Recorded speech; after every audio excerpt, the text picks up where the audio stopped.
सादर अभिवादन। मैं कुमारी स्नेहा गैरुल्ला, राजकीय इंटर कॉलेज हिंसरा खाल, ब्लॉक देवप्रयाग, टिहरी गढ़वाल से कक्षा 10 की छात्रा हूँ।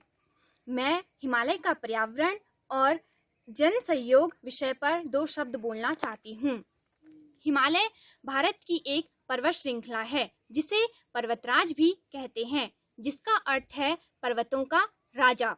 हिमालय की पर्वत श्रृंखलाएं शिवालिक कहलाती हैं। उसकी पर्वत श्रृंखलाओं में जीवन औषधियां पाई जाती हैं। हिमालय 3 समांतर श्रेणियों महान हिमालय, मध्य हिमालय और शिवालिक से मिलकर बना है। हिमालय एक पर्वत तंत्र है जो भारतीय उपमहाद्वीप को मध्य एशिया और तिब्बत से अलग करता है। आज जहाँ हिमालय है, वहाँ कभी तैथिस सागर हुआ करता था, जिसके उत्तर में अंगारा लैंड और दक्षिण में गोंडवाना लैंड स्थित थे।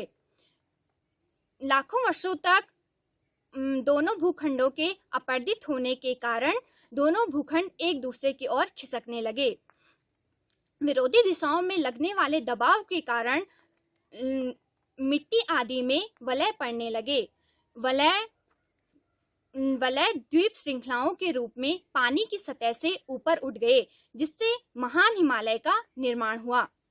आज हमारा हिमालय संकट में है। शहरी क्षेत्रों का प्रदूषण ब्लैक कार्बन के रूप में हिमालय के ग्लेशियरों तक पहुंच चुका है, जिससे ग्लेशियरों को बहुत खतरा है। साथ ही यह हमारे वनस्पतियों पर भी दुष्प्रभाव डाल रहा है।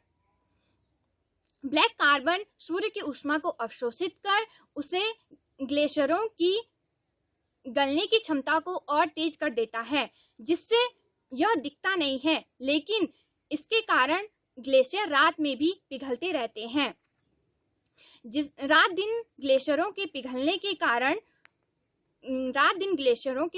के कारण वहाँ की मृदा बहुत मुलायम हो चुकी है, जिससे भूस्खलन के संभावनाएं बढ़ जाती हैं।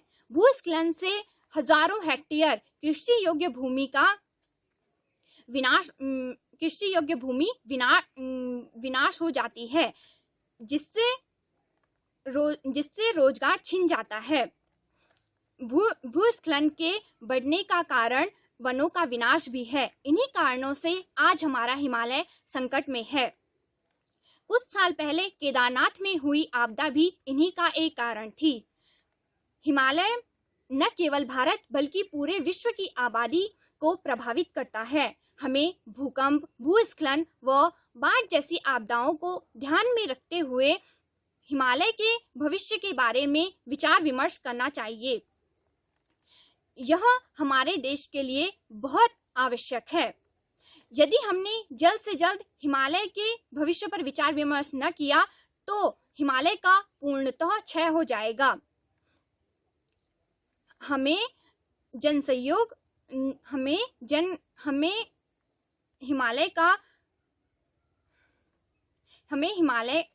हिमालय के पर्यावरण को जन सहयोग के माध्यम से सुरक्षित रखा जा सकता है। जन जागृति के माध्यम से हमें यह संदेश पहुंचाना होगा कि बिना स्वच्छ हवा और पानी के हम स्वस्थ नहीं रह सकते हैं। कोरोना के समय में हम ऑक्सीजन के महत्व को भली भांति जान चुके हैं। इसलिए आइए हम सब मिलकर हिमालय को बचाएं और दुनिया के पर्यावरण को सुरक्षित एवं संरक्षित बनाएं। धन्यवाद।